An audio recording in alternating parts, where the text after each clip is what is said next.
So yun guys, ipapacheck natin kay Lopan ngayon yung ginto natin. So nabili namin to 3 years ago.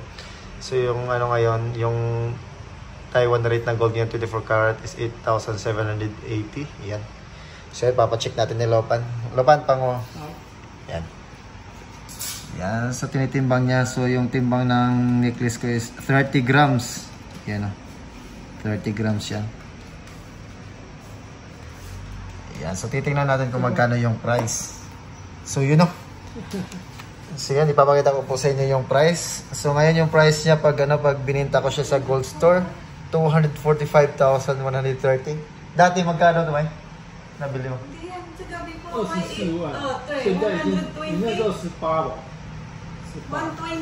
120. Puso 180. Oh, so dati guys, so nabili namin to dati guys, 180,000 NT dollars. So kalahin mo 180,000 NT dollars. Kung ibibenta ko pala to ngayon guys, oh, yung kwintas ko. So aabot siya ng 245,000. So 130. So i-minus natin. Minus 180. Yan, so grabe guys, oh. So ang tubo nyo, umabot na siya ng 65,130 yung tubo niya. So yan, oh. So yan, oh. So sa mga gusto mag-invest po ng gold, so ito legit na legit po talaga to. Pinapakita ko na po talaga sa inyo.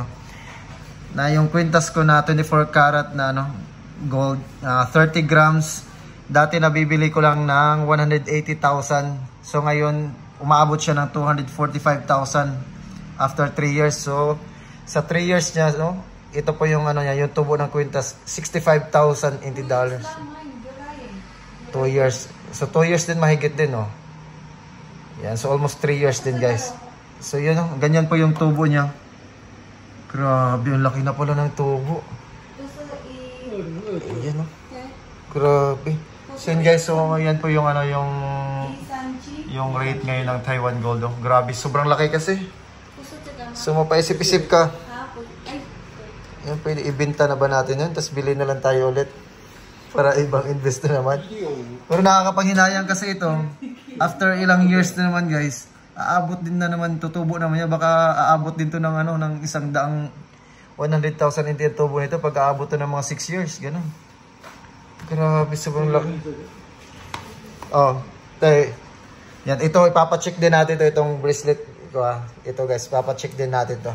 So ito na guys, oh. Ano siya dati? Yan, so tumubo siya ng 65,000 NT dollars. So nabili namin to, almost 3 years na to.